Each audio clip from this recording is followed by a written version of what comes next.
Was in private practice for them as a surveyor, cutting my teeth on a lot of sort of commercial property surveying, a bit of project management on sort of industrial work, and then moving into a little bit of residential work. I wonder how AI integration will go with buildings, bringing people into the industry to build houses. You don't know how sustainable that is going to be. Its full design is to make things quicker and streamlined and without human need or minimal human input. There's a huge market in industry in retrofitting, repurposing existing buildings, which is going to be where AI is going to help with. That is more the kind of BIM model. Not many surveyors sort of understand marketing or how to lead gen from marketing channels, so I was always very proactive in learning how to optimize those funnels. From 22 to 23 it was 25% inflation. And how can you predict and future-proof yourselves when you've got such drastic changes? The news on Vistry, so they basically have issued 4 profit warnings now where they have literally wiped off 300 million quid or something of their profit. I feel the construction and property is kind of those industries which are a bit stale. Alex, thanks so much for coming down. And welcome to SQ.FT Stories. No problem. Thanks, really cool here. Yeah, good space. No worries, man. Thanks for taking the trip down. Loads of topics I want to dive into today, as you know, we had a bit of a pre-discussion about. But let's start, like before you do what you do now in your business, like how did you work your way into it? Yeah, so I trained as a building surveyor originally. So I come from a family of builders, if you like. My granddad was a builder, my uncle's a builder, my dad's a builder, all kind of self-employed. Brickies by trade, proper old school builders. And I kind of grew up. My dad built our house when we were growing up, and I kind of grew up on a building site, if you like, helping him out in the summers, Christmas, and all that sort of stuff. But I just always thought that I don't know if I could manage. I don't know if I'm burly enough to be out on site, clambering up roofs in January, February in the cold, and I thought I'd probably want a bit of a hybrid or something that's like you still kind of got that feel of like being on site and the excitement of seeing it, but then also doing a bit more of not a desk-based job, but a bit more of a hybrid. So I didn't really have a plan. I remember going to work experience for a company called Haslam's in Reading when I was 15 from school, because my mum used to be a secretary there back in the day, and she got me an intro in there. I remember doing a week. I remember following a surveyor around, and I thought, actually, this is quite cool. You're still out on site, seeing things, like chatting to builders, and then you're in the office doing some design work, and yeah, that's quite a good option. So I kind of fell into that. Went to uni, went to Bristol, UE, University of West of England, and did a building surveying course. Went down to... I'm originally from Reading Way, so then I took a placement year for a firm in Hampshire, a multidisciplinary firm, and they offered me a job to go back. So I ended up sort of down this neck of the woods, down the south coast, after uni, taking that job, and yeah, was in private practice for them as a surveyor, cutting my teeth on a lot of sort of commercial property surveying, so like dilapidations, a bit of project management on sort of industrial work, fit out work, and then moving into a little bit of residential work when the PD rights, permit development rights, first came about. I bet that took off then, didn't it? Yeah, so a lot of office to resi conversions, like retail and uppers conversions. And then my boss, who was like my mentor, I suppose, Alan Hilder, he retired. And I kind of saw a bit of an opportunity to kind of break away and do our own thing. I think I always had in my head that I wanted to have my own business, coming from a self-employed family, or my dad being self-employed. I kind of always thought you want to row your own canoe. Yeah. So kind of broke away and kind of set up Horde, and we've been going for sort of just coming up to 5 years now. So 5 years of hard work, I'm sure. So obviously let's flick back as well. So I was going to say, but you obviously are on a bit of a roll there. But I suppose the idea of not wanting to be on a building site, did you? Obviously, I suppose you were labouring for your dad, doing the little bits and bobs that you were doing. Yeah. And if he was a bricklayer, right? Yeah, harshest labouring job you can get. Exactly, moving concrete blocks from off the back of a van, loading them out, mixing up the cement, making sure that the mix is perfect. I'm not surprised you didn't want to go into the actual construction side of things now. And I say that because I worked on site as well, and I did a carpentry apprenticeship, but before that I was just doing a bit of labouring from a builder, doing similar sorts of things, shifting bricks and mixing up concrete and just doing stuff like that. It definitely instills hard work, but also it's difficult to figure out why anyone would want to go into construction, as that's the entry level, is just doing that type of thing. Yeah, it's you're basically moving stuff from one place to another all the day, and then just sweeping up and tidying up. I mean, getting shouted at. That is literally what a labourer does.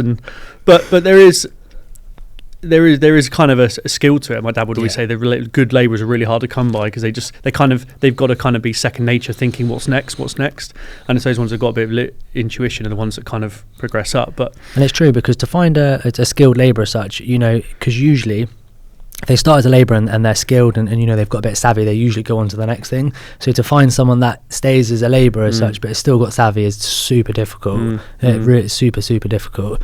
Yeah, and to be fair, I mean, builders as well, even small domestic builders, when you're a labourer and you kind of see it, you kind of see that they've actually got quite a lot to think about. There's a lot of forward planning, there's a lot of setting things out in the right place, and to you're trying to make your life easy all the time rather than make it difficult. And when you're knocking around people's houses and occupied buildings, it's all of those little things that can really actually make things happen 20-25% quicker, and then you're earning more money, aren't you, if you're doing it quicker? So and I had a conversation, this was a topic of conversation with the previous podcast that I did with a guy who owned a fit out company, and we were talking about how labourers coming into the industry, it's difficult to bring them in because there's that old school ideology behind the fact that if you're a labourer, you're kind of bottom of the pile on a building site, and the old school way to run a building site is to if something's not done, then it's like, why is this not done? Give them grief. So why would anyone want to be a labourer as such? So it's difficult to if I was 16 now, or 15, 16, it's not a very attractive job proposition, is it, to come into the building industry and be a labourer, albeit the construction game now is run probably a little bit more mindfully, I'd say, on building sites. A bit more PC. A little bit more PC. Can't get away with it nowadays. Yeah, exactly. I think we can come on to the issues with the labour shortages and skills crisis and stuff. But let's chat about it now, to be fair, whilst we're on it. So what is your opinion on that? Because it is a really hot topic of conversation nowadays, and I found it, trying to find guys to work with us as well, doing office fit outs. There's not many people, and the majority of people that work with us are in the bracket of 45 to 65 rather than 25 to 45. So what is your your opinion behind it, and why do you think it is like that? I feel the construction and property, I suppose, to a certain extent, is kind of those industries which are a bit stale. One of my colleagues that works with me, she's a lady directing a business. She always says it's pale, male, and stale. That's one way to put it. And it's right. It's a traditional industry which you think I've about. Never heard that one. Which you think about it being it being a bit backwards, and it's ripe for disruption. And you look at where we're going with AI and tech and modern methods of construction, offsite construction. Is there a long-term future for a 15, 20-year-old looking to get into a career that's going to be there for 30 years? They're going to have, is it going to be all robotics and self-delivered homes in the future? But I think there's also a piece that it's not the sexy industry, and I think that employers, and the big guys do it, the big house builders and the large tier 1 to tier 2s do have solid apprenticeship schemes, but I think there's more that SMEs could do for apprenticeships, and the government in that eyes as well, because that's really the way that it's got to be incentivized for them to be for them to cover their costs. And that's the route into the industry. I wonder how I don't know if you know, but I wonder how AI integration will go with building, because I know you mentioned that robotics will be building houses as such, which does make sense, to be honest with you.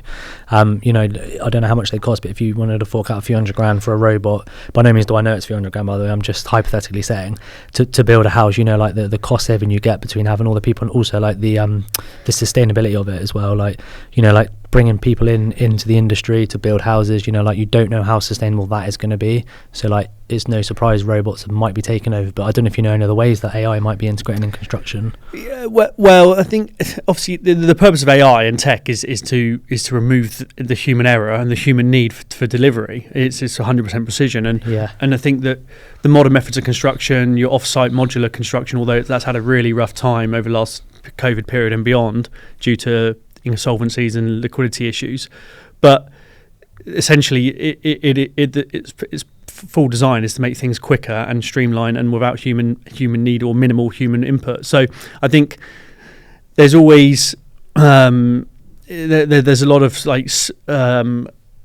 sort of speculative products coming up where it's reducing the need for on-site materials. So if you're delivering stuff off-site or in a factory, it's a controlled environment. So you're delivering in a controlled environment which is designed to a full production scale kind of system of drawings.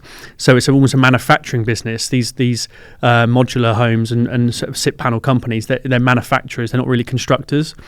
And that's the way it would go. So reducing the risk of any on-site needs, so you don't have any weather delays or minimal weather delays. You don't have any site constraint issues. Everything is manufactured and built in a controlled environment to 100% precision. And I think that's ultimately where the housing industry is going. But obviously, there's a huge market in industry in retrofitting, repurposing existing buildings, which is going to be where AI and tech's going to help with. That is more the kind of BIM model, the designing around the whole life cycle and ensuring that, you know, the clash detection and all the M&E services, everything is like down to a T, where you can click a button on the system, you know exactly when that light fitting is going to need to be replaced, what the manufacturer's code is, how much it's going to be, what the maintenance requirements are. So again, you don't really need too much input if you've got a good system and tech base there of the property. It makes sense as well. You know, like you said, the BIM model, that makes complete sense. You know, you're eliminating so much time, effort, and probably finances as well going through that way. So you mentioned as well that you obviously did your surveying degree and you worked for somebody who retired ultimately, and then you decided to start your own thing up. So let us know the journey from start to now as such. From Horde? Yeah, from Horde, yeah. It's been a wild journey. So I as I previously said, I moved away from being employed in a architectural and surveying business, and left with one of the other senior guys from the business. I was only 26 at the time, 27 at the time. So I've always had that bit of imposter syndrome, I think, when I first started, thinking, who the hell's going to listen to a 27-year-old surveyor, only just qualified? I need a bit of grey hair around me, so I kind of I had a really good relationship with my other founding partner, David Sillance, who we started the business together. He was at the previous practice Man and Boy. He was there for 25 years, so it was quite a journey to get him to kind of take the jump. I bet, especially as you were younger as well, and I know you worked with him before, but you're younger and he's older, and there's always that element of he's younger. I know he's only been doing it for a period of time, because I get it as well in the fit out market as such, because I'm 29 now, but when I very first started, I think I was 22, maybe 23, and it was like, you're really young. I know I was young and didn't know then, but even now, like, at 29, I was having a conversation with someone on the phone, someone that supplies our mezzanine floors. He was saying the same thing. He's 32, I think, director of the company that he's at, and he said that he's been having a lot of issues recently with, you know, like people just because he's 32 and looks like younger, it's been difficult for people to take him seriously as such. Yeah, and the majority of our clients, the guys that are the asset managers, the fund managers, the agents, the surveyors that you're dealing with, they are 50 plus, majority of them. So it's just that it's having that being able to build a rapport up when there's a 30-year age gap is quite difficult. So we went and set up, which we actually launched the business as Alex Hurn, so it's just our surnames. And for the start, we took a few clients with us, legacy clients, and key contacts with us that sort of gave us that day one kind of revenue. So I think we started the business, we had $2,000 in the bank, and we both brought a laptop, and then we had 500 quid in the bank. And then we thought, okay, well, let's find some revenue then. But it was so lean. I remember we literally had an office not much bigger than this room. And we kind of sat there, like, set the desk up, set the laptop up, and go, okay, where do we go from here then? Like, just kind of really kind of just not winging it, but just sort of seeing where it takes us. And I mean, 18 months later, we had to sort of branch out. We got up to a team of 5 or 6, and we were picking up some momentum in the market and starting to build quite quickly. And then, speaking openly, me and David, we were kind of going in different trajectories. David was quite happy to kind of keep it at that level and keep it as like a bit of a lifestyle business. I always had more ambitions to grow and disrupt and challenge the market, and we kind of came to a position where I agreed an exit for him. So we parted ways, and he moved out of the business. Kind of took a few of his day one clients, moved aside and looked after them in his own in the way he wanted, and so we've managed to continue growing. Amicable exit then, by the sounds of it. Obviously it's always difficult at the time having those conversations, and awkward one, isn't it? But being able to looking back at it and having it and being able to maintain that relationship now, where we would still go out for a beer and have a chat, and we're still mates, if you like, is quite is a testament to kind of how we dealt with it at the time from both sides. But no, it's worked well, and I think that since then we've managed to continue to grow, albeit it's been a tough market over the last 18 months, but we've managed to grow up to a team of, I think we're about 25 now across the business. So give us the journey from team of 5, and then you obviously exited with your partner as such. So give us the journey from then to now, in terms of, especially in terms of the team growth as well, because like hiring and firing isn't an easy thing to do, especially with talent pool that's out there in all sorts of industries nowadays. It's difficult to find the right people for your business. Yeah, so because obviously we were both building surveyors and I was a building surveyor, so that was kind of the foundation of the business early doors. And we then, over the last 18 months, sort of moving forward from there, we kind of wanted to branch out and to do more services, not just be sort of known as building surveyors. So we started to offer project management, quantity surveying, and home surveying as well. So because we've always been I've always been very keen on in the fact of disrupting the market. Not many surveyors or our competitors in the market sort of understand marketing or how to lead gen from marketing channels. So I was always very proactive and probably wasted a lot of money on it, but learning how to optimize SEO, optimize PPC, optimize those funnels. So we managed to pick up quite a lot of leads and gather momentum in those spaces, and that's kind of always led up until the last kind of 18 months, where we've kind of got a fair bit bigger. We've always had too much work than people, and we've always had to manage that and manage with pricing and stuff. But building that has always given us a pretty strong brand presence as well. So the competitors have kind of always saying, well, bloody hell, you're everywhere. Every time I see someone, oh Jesus, you're building an empire. But it's just because we're seen a lot compared to our competitors, so that it's kind of almost unusual for them to see businesses putting that much money into it. Is that social media as well you guys use? Yeah, social media, LinkedIn, Instagram. Do you get a lot through LinkedIn? Or is it more just for like brand awareness? It's hard to measure ROI on it. It's very difficult, isn't it? But it's all brand awareness. I think thought leadership and being the go-to person. I mean, I always, going back to before I started the business up, building surveyors aren't known to be very sociable. Yeah. People. Belmounsdale. And I was always kind of, as a graduate coming up, I was always involved with RCS Matrix, which is like their young entrepreneurs group under RCS. But it was always the agents, like the Savills guys, the Jones Lang guys, CBRE guys, that the agents that were doing the deals together, doing the commercial transactions, they'd always be out having beers or going on the socials, going networking events. And all the building surveyors I work with would never, I don't want to go to that. Why do I want to spend an evening? And I was like, it's free drinks, free food, like just having a laugh with other guys and girls. And I would always, everyone would be like, you're not a building surveyor, are you? They'd always be surprised I was a building surveyor. I think the back end of last year, the last half, I think from summer onwards last year into this year, I've had a huge drive on my LinkedIn as well.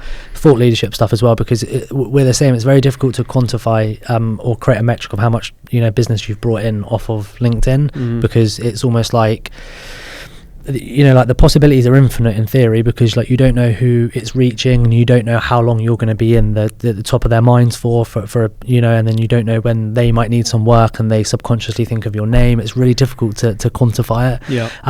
So like I said, I've been using mine a lot. When people say to me like, do you think it's worth it? And it's ultimately, it's like, I think I'm relatively sure we've been picking up connections and like clientele off the back of it, but nobody's technically messaged me directly and said like, because of your stuff on LinkedIn, I would like to use your guys' services. It's more like the hidden relationships that you create with people as such. But yeah, I've had a huge drive on LinkedIn, just trying to push the thought leadership stuff as well.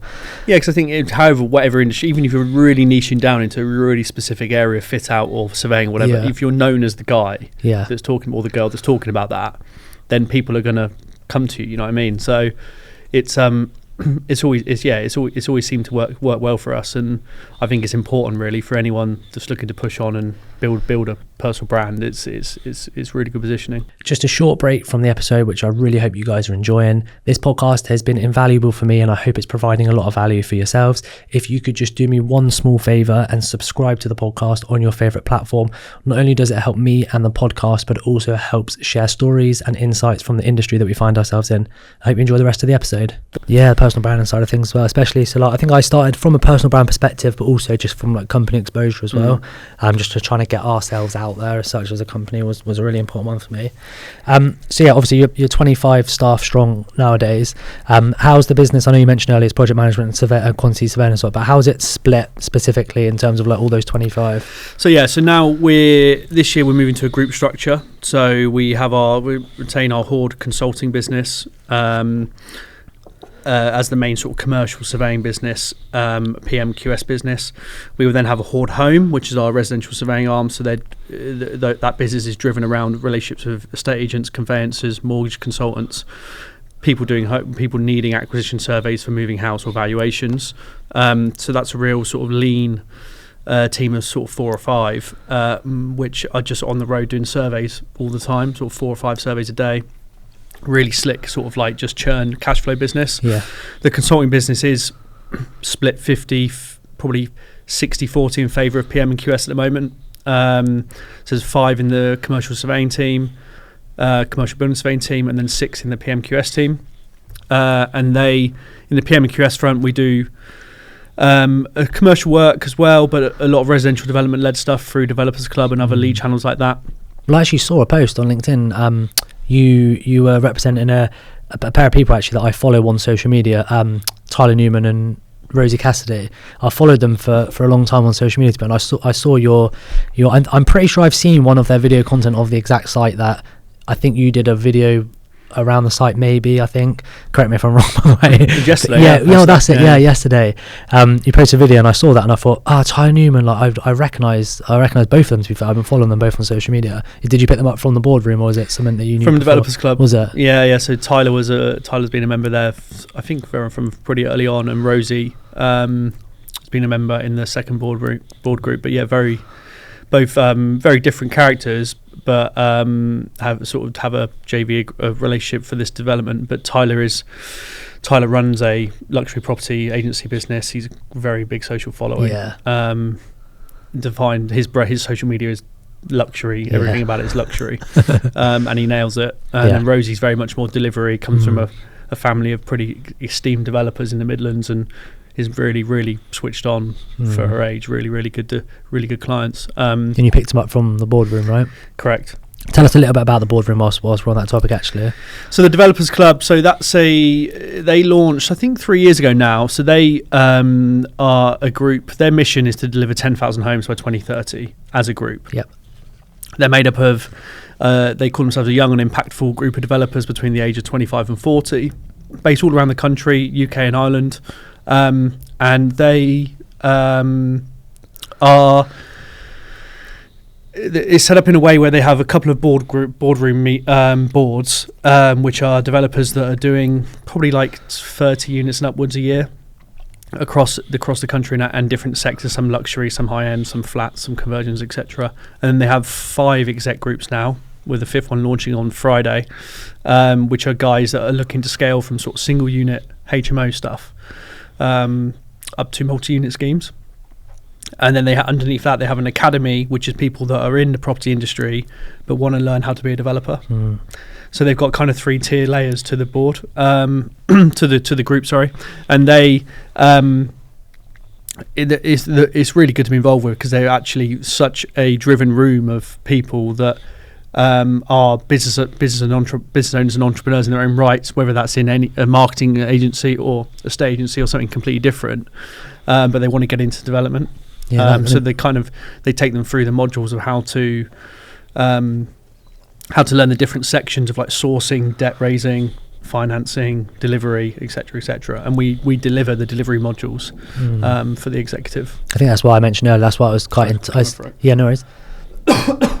So obviously earlier, that's why, before we jumped on camera, actually, why I mentioned it is something that, I'm interested in trying to develop within myself this year, especially.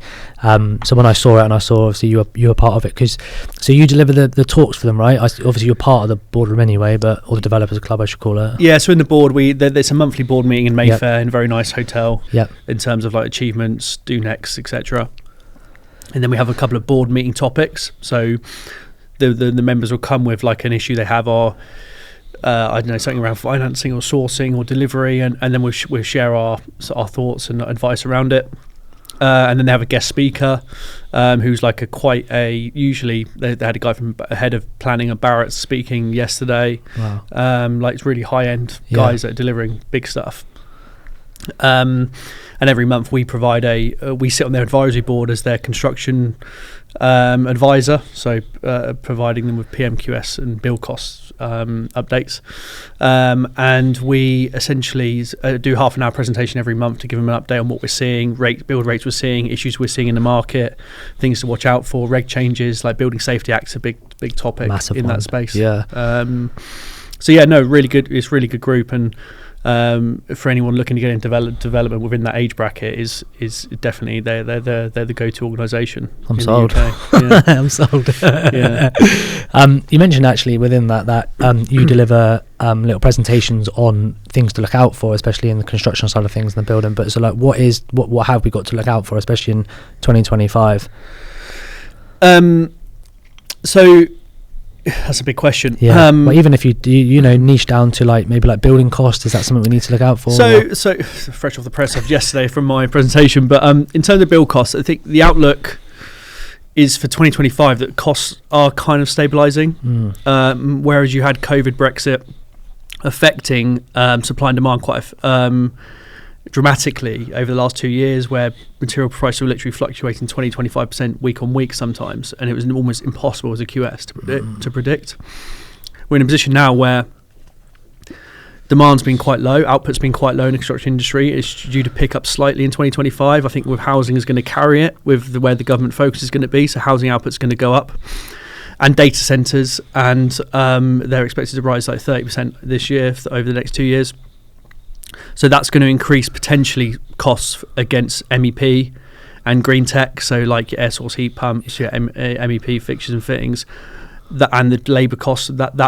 Those costs are going to inflate a little bit due to supply and demand. But generally, God forbid Trump doesn't come in and whack loads of tariffs on stuff and upsets the global market. That essentially it should be a reasonably stable, steady increase of like 2-3% this year, and not too much too difficult to predict. Because I mean, from 2020 to 2024, it was like a roller coaster, really. From 22 to 23, it was 25% inflation. Like, how do you even, like, how do you, as a as a contracting business, whether it's fit out or whether it's like house building, whatever it is, like how do you like monitor those costs, and how can you predict and future proof yourselves when you've got such drastic changes? Well, you've seen Vistry. I don't know if you follow Vistry, the news on Vistry. So they basically have issued four profit warnings now over the last, from I think it was like October to December, where they have literally wiped off 300 million quid or something of their profit due to the fact that they have miscalculated build costs in southern divisions of their company,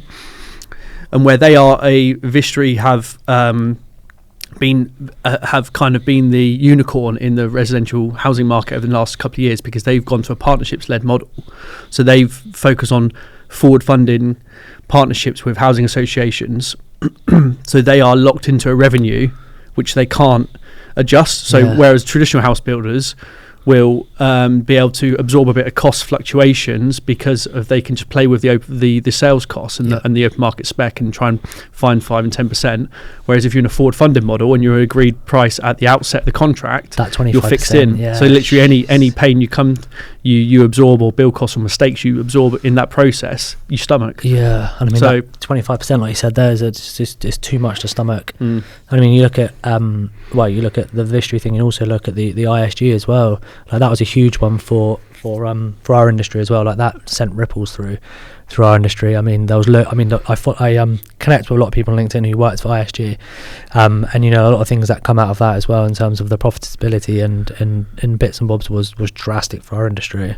And I think we are yet to see the full fallout of that, because they were a behemoth, ISG. All the sub-brands, sub-companies they owned, especially in the fit-out world, like you say, they would, unfortunately, they're going to take a lot of people with them. Yes. I think they had their debtors book, or the amount they owed was hundreds of millions. Oh yeah, I know hundreds a couple of people as well who I think are probably going to who are sadly going to go with them as well, and a lot of people who have lost a lot of money.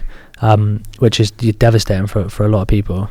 It was actually huge news. I was so surprised when I saw that come out. Well, I think I don't know if you're too young to remember, but no I can't be much younger than you, can I? How old are you? 32. Only 3 years. You haven't got the greys yet, mate. Give it a few more years. You said earlier on the pod you were trying to look for the greys, mate. But where was I going with that? Yeah, so where you're seeing it is that the where was I going with that? Just saying that the whole ISG. That like I said, it was sent ripples to the industry, and that it was like such a shock. And that's what I was going to say. Carillion, because I mean, when Carillion went under, must be 6-7 years ago now, maybe a bit more. They were I think a tenth of the size of ISG. Because I went into I did a bit of a, not a deep dive, but I went into a bit of a case study on the ISG thing and how it unravelled. It actually unravelled from they were in financial trouble, and they were, unlike most sort of tier one contractors that size, they were heavily a large portion of their revenue was in the fit out space, and obviously the fit out space has been a bit rocky during COVID and given the changes in the office market. Definitely. Whereas a lot of the other tier ones are much more in like steadier public sector funded stuff where they know the money is good and it's not private sector. And they essentially over leveraged in that space.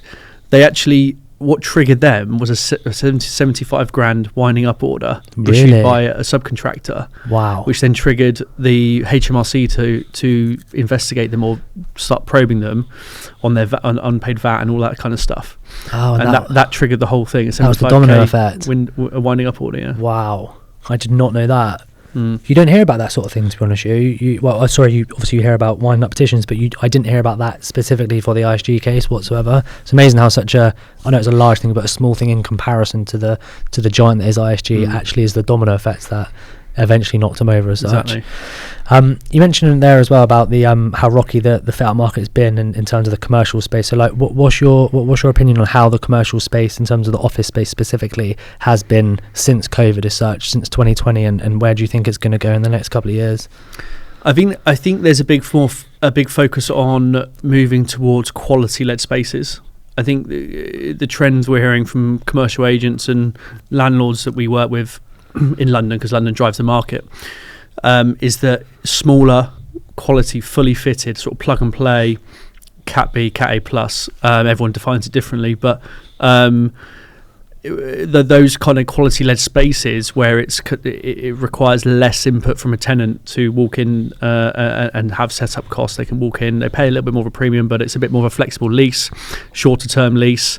That's much more appealing. Because we don't have to go into it, but the autonomous working, the freedom working now for a lot of companies are adopting.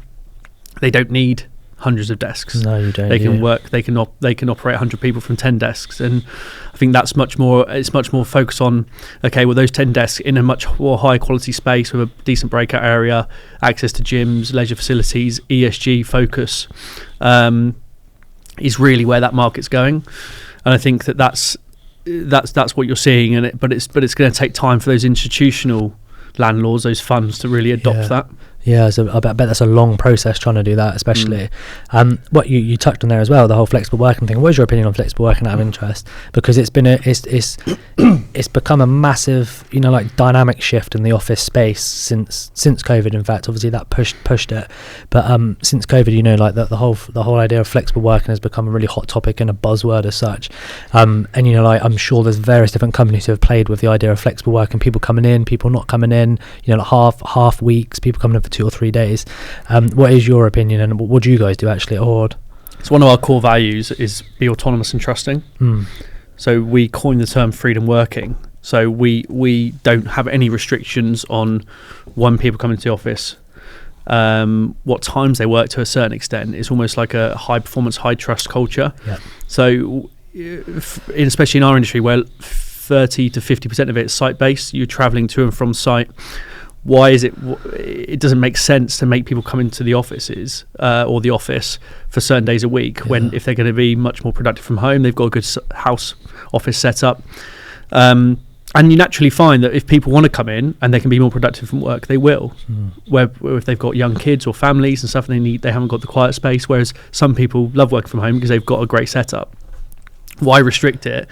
Why push people into the office? I think if you can't trust people to work remotely, why are you employing them? Yeah, and that's a very forward-thinking mindset to have, and obviously you're 32, so like you're of the younger generation as such, and in the industry. So like, because I find a lot of older people in the industry, they're still, you know, like hell-bent on everyone's got to be in the office. If you're not in the office, you're not working, really. How can, and you nailed it when you said, like, you know, if you can't trust them to work from home, like, how can you, why have you employed them? Yeah, really, exactly that. And I think one of my directors, David Drew, he runs our commercial PM and QS team, very experienced guy, but he's 50, mid 50s, and he kind of, you can see it in him a little bit. He's kind of like, this is not this. When he first came into business, he's been there for like a year and a half now. But when he first came in, he's like, oh, don't know how I feel about this.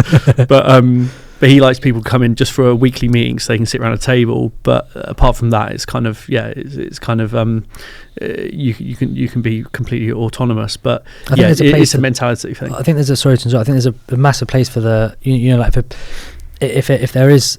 You know, like if there is companies who want to adopt the fully working from home, there is a place for the coming in for, like, you know, like your collaborative meetings. So like us, for instance, in Fit Out, like there's so much collaboration that needs to be done to bring, you know, like to bring projects in, and then, you know, like expand on those projects, and, you know, like go through the nuts and bolts and the schedules of the project itself, and then deliver them. There's a lot of collaboration that's needed. So a lot of time we're predominantly in the office, a lot of us, because you need that.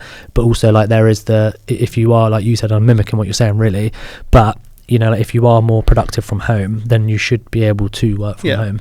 And it's something to monitor, that, like you say, if there's team related projects, if there's team related things where if it's slowing you down or slowing the quality of your output because you are remote, then you need to manage that. And where we have struggled, speaking openly, is that we've always struggled with we've only ever had one graduate, but we did struggle with making that work, and it wasn't fully due to the fact we were autonomous and trusting, but it's like it's almost like they don't know how to people, unless you like really tell them this is the parameters you work in. They don't really understand how to acknowledge it. They think just because they're not being given something to do, or they're not being told to be in the office, they think they kind of see that as a bit of a opportunity to feet up, kind of put Sky Sports on.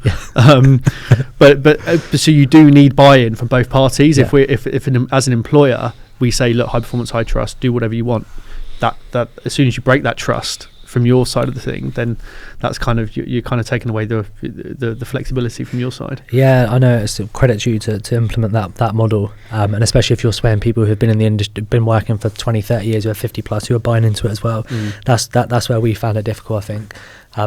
It'd be nice to adopt a complete model like that as well, all trust, because I do think that you do get a lot more productive working out of it, especially, and also people want to work harder as well, because they feel like, you know, if you're trusted to do your job and you're not being micromanaged, you do want to, I wouldn't say prove a point, but you do want to show that, you know, like, you're right for trusting me, you're like, I can produce this and I can produce that. And it's like, if you want to go to the gym at 2 p.m, or if you want to go and pick the kids up at 3:30, I don't need to know where you are, like, you don't need to tell me, but essentially it can't affect your quality of your service or the service we're giving to clients. If a client's calling you, you need to communicate with them or make sure you're getting back to them straight away. So it's kind of give and take. How about your this is going to be an interesting topic of conversation. So you guys obviously work quite a lot with construction companies. Have you found any, like, the good, bad and ugly stories about working with construction companies, and what, you know, like, well, what do you like about working with construction companies, should I phrase it, and what do you not like about working with construction companies? I think what is heavily underlooked, obviously there's a lot of, going back to the ISG stuff, there's a lot of concern around financial liquidity, stability. A big part of our one of our key service lines in our commercial team is monitoring surveying for lenders. So we act as their monitoring surveyor to manage any funds or drawdown releases they send to developers. So we've always got a kind of key eye on financial stability, balance sheets, profit and loss, etc. But I think really there's a lot to be said for just ease of work with people. Being easy to work with is is such an underrated skill, and especially when you're a contractor. The fundamental things for a lot of site is getting a good site manager who can just get on with people, can just put out fires without having to them being into big issues, being a people person.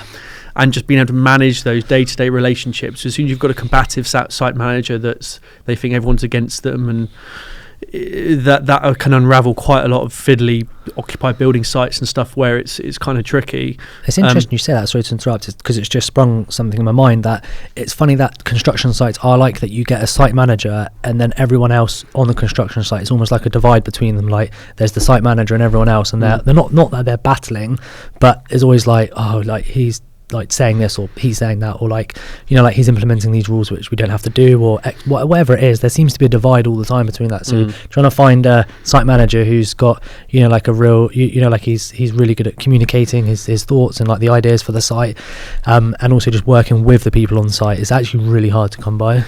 And again, coming back to humans we make mistakes. Whether we're surveyor, we miss something occasionally. Contractors miss things, but it's don't see that as an opportunity to rinse the arse out of a job or make loads of money. Yeah, make it as oh shit, I cocked up or I messed up here. What's the solution? Let's work a solution and try and get it through. Yeah, you know what I mean. And as soon as you get the contractor's QS comes in and starts to get a bit claim heavy or all that kind of stuff, you can see it in JCT, without getting too technical, but the JCT contracts, the new revisions, they're constantly pushing. Every revision is pushing to more collaborative working and everything like that, and taking away from that sort of traditional claim heavy environment and just working through solutions proactively. And I think that is where we are seeing a shift, is that the contractors that we like to recommend and work with are people that are generally easy to work with, aren't claim heavy, and can be just can deliver stuff without any issues. And that's another point there. No, but also another one as well, thinking about it. So you obviously offer quantity surveying as a service. How do you find that working as QSs with contractors? Because there's the topic of conversation that, you know, like QSs, they're subby bashers, you know, like they restrict money being paid to contractors, and ultimately sometimes they are the pitfall of the subbies. So like, how have you ever had a friction with contractors because you represent from a QS perspective? There's always friction. There's always occasional claims that have to get questioned or justified. But again, if it's fair and reasonable at the outset, if you feel it's fair and reasonable and you don't feel that like something is being exploited, then it's more the environment. Where things do sometimes unpick is where there's been changes. There's been because what happens if you get into a point where you get into a dispute like an adjudication or ADR, whatever form it takes. At that stage, whether it's the employer, us, or the contractor, you're so emotionally involved with the project. You've put so many hours into it, your blood, sweat, and tears on that project, that your clarity is a bit hazed, because you're looking at you're not looking at the contract. You're looking at the emotion of that person's pissed me off, or that issue's come about, and they dealt with it like that. No, the contractual position is that. Let's get back to the actual contractual position and look at the overall picture. Look, we're 2 weeks late on a site. We're 5% overspend.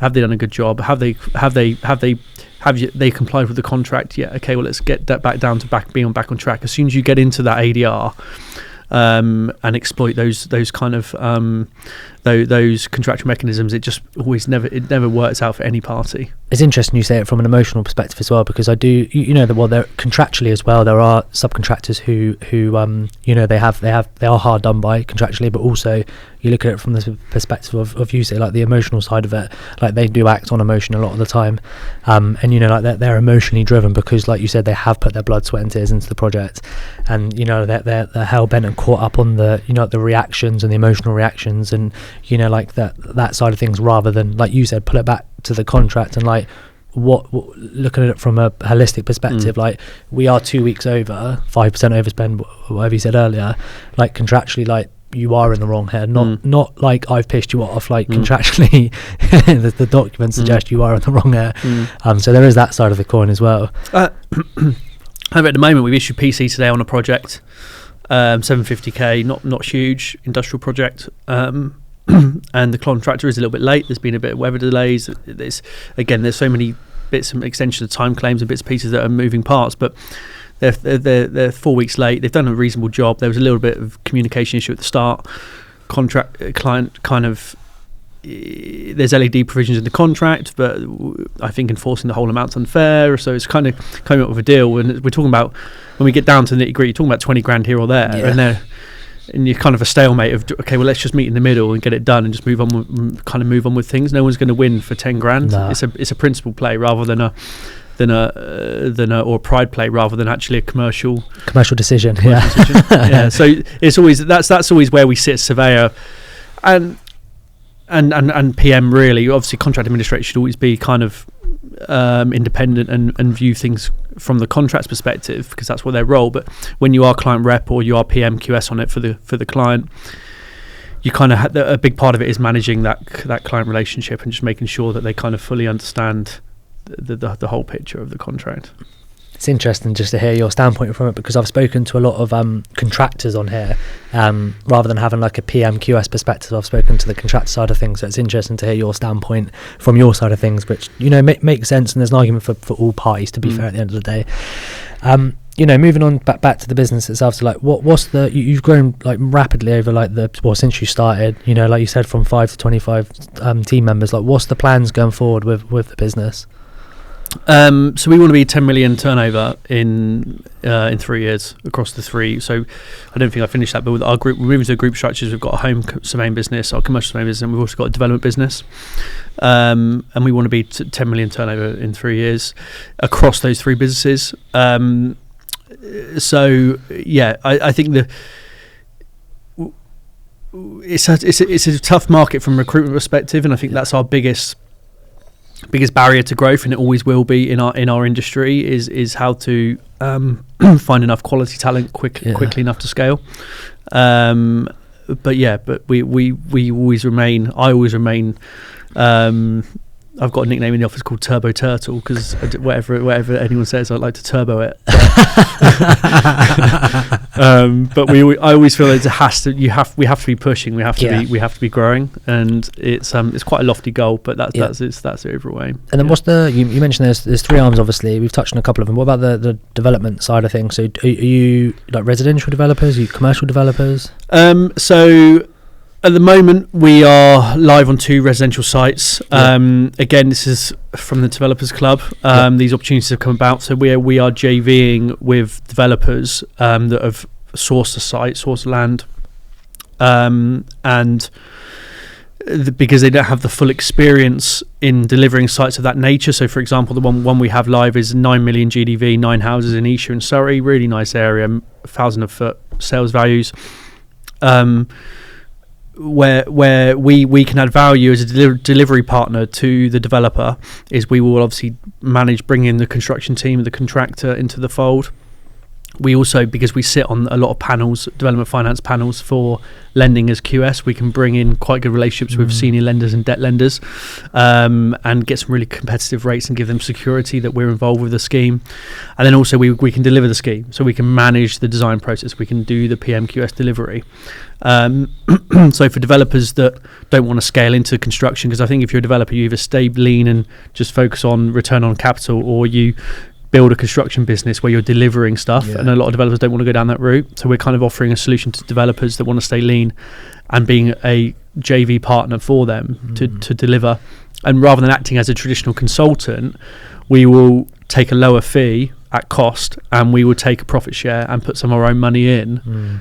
So you got to exchange as well, then. to have sweat in the game. Yeah, interesting. So is that was that just by chance it's resi and not commercial development? Yeah, so the resi market is much more appealing for development at the moment than commercial. Commercial development is hard. In what respect? Banks don't. The lending rates you can get on commercial property is nowhere near as competitive as residential. Residential exit options are much more much easier. You can hold, you can refi, you can sell at open market. The outlook for the market in the next 2 years is that it can only get better. You know what I mean? Hopefully. So the GDVs you're working on today will hopefully be 5% more next year. Whereas in the commercial industry, there's still so much disruption with ESG, EPCs, COVID and occupancy rates and stuff like that. And I just it doesn't. Land values haven't really adjusted down because everyone is sat on in commercial property, the land value is much more if you're converting that office to resi. So people will pay more for that office building if they're going to convert it into flats because it's worth more at the end than holding it and as an office building, unless it's a long-term capital player where you're going to sit on it for 20, 25 years or longer. And take and not having to take any cash out of it. Interesting. So is that something that you think you'll get into eventually? Commercial development? Yeah. We're open to it. I think industrial is always a pretty solid space. If you got land to build industrial units or small starter units or distribution hubs, that's always going to be a pretty resilient market. But again, land values are so hard within that space at the moment. And back to inflation, I mean, pre-COVID, you were kind of building industrial units at like 700, 800 a foot. Now you're double that because of cladding costs and steel costs, concrete costs. All labour costs as well. Like the labour costs have drastically increased. In fact, I think as well. Like we found it's been a sticky situation, the labour cost, because like where we're a really niche. Like we're a really niche industry in terms of just fit out, like trying to find like really skilled people to work within the fit out game who can do a little bit of everything, like joinery, partition, ceilings. They're very hard to come by, and a lot of the people over the last 4 years that they've known that they're hard to come by, so like their day rate and their labour rate has gone up so much that you can't really argue it, because it's like, well, if we lose that labour, where are they going to go to? Not only that, how are we going to replace them? We're going to have to be paying more to replace them. So like the labour costs have drastically gone up. I mean, like I think 3 or 4 years ago, maybe like 2025, 5 years ago, like labour rate of 150, 160 a day wasn't really frowned upon. Like at 250, 260 a day, which is like such an increase, and combine that with material cost increase like you've just said, it's no surprise it's like it's very very difficult to manage and monitor the situation. Super difficult. I mean someone told me yesterday actually that they're paying $450 a day for bricklayers. That's mental. $450 a day in London. Oh, in London, that makes sense, to be fair, but still that's even that is like how the thing is, as well as how I look at it, is like if you're paying $450 a day for a day rate, like how do you sell that to a client? So like if that's what you're paying, then however much you're selling it to a client is like, how can you justify like having a bricklayer on site for, I'm assuming if you put a markup on their day rate, what, 550, 600 a day, like how are you selling that to a client? Like if someone comes to me and says £600 for this guy, they'll be like, that doesn't even make sense. Got to be laying 10,000 bricks a day. To be fair, I should have looked at it from that perspective. Tell me the output first. Like, if he's got £600, so he's got 6 arms. if he's got the output, then I'll really appreciate it. But like jokes aside, £450 a day is mental nowadays. It really is. No wonder it's a struggle, the market that we're in, the construction market as such, with all these costs like rising and whatnot. There are lofty plans for the business as such, but what about like yourself? Like, what's the plans just with yourself? I know you mentioned earlier that you're a bit of a fitness fanatic, so like what's the plans? Plans for myself, I think I want to be more like all people, business owners, and I imagine you're similar. That last year especially, I kind of felt like I was trying to cram too much in, not having enough headspace, and not making the most of live opportunities and relationships I already had, rather than trying to always forge new ones. So I think this year is more of a diary management and time management prioritization around really sweating into that and stop chasing the new shiny objects. And really hunker down into those spaces, because we have a great ecosystem, a lot of people, a good following now, and I think it's really just hunkering into that and making the most of that. And personally, a couple more half marathons coming up, I think. Might stretch to a marathon next year, not quite at your level yet, mate, but, and I'm a keen golfer, so I love my golf. I've got definitely 2 or 3 golf trips lined up this year. I've tried golf, I just can't get into it. I think it's more like the I tell you what I do like about golf is the social aspect of it. Really like that, but it just the level of impatience for me in golf, I just can't. I'm not very good at it to start with, so that probably doesn't help. But also it's I don't know, like if I'm doing a sport, I like to like play football, like you get right into it, you're sweating, like whatever the sport is. I just find golf, like, I don't know, it's not for me. It's therapy for me. So just getting out there and like just 4 hours with your mates, or even with work people or Yeah. clients, whatever. But you're just out in nature and walking. And That is true. And it's such a game where I've been playing it for years. So unfortunately, I've got quite a low handicap, which puts a lot of pressure on me. But when you're out there now, you're having to focus on purely just that for 4 hours is quite nice. And you kind of realise that it's just a bit of a detachment from everything around you. That's cool. I suppose I see it from that perspective and being in nature. I think, ultimately for me, I think it's because I'm so competitive and I'm not actually that good at it. Most people are like that. When they're first starting, they're like, don't get this, what's it, smacking the ball and not hitting it straight. But then people suddenly just click, and after a while they're like, actually I see it, I get it. I get it. But yeah, no, I'm a big advocate. Nice. The big goals for you, mate. Mate, thank you so much for coming down and coming on the podcast. It's been super interesting to hear your insight, from the PM and QS perspective, and it's interesting to hear how you guys offer like an all-round package, within construction, PM and QS and the rest of it as well. So you've done, mate, incredibly well to grow the business, and I've no doubt that you'll probably reach the 10 million turnover in those 3 key areas that you guys have got. So thanks so much for coming down. Appreciate it. Thanks for having me. Cheers, mate. Thank you.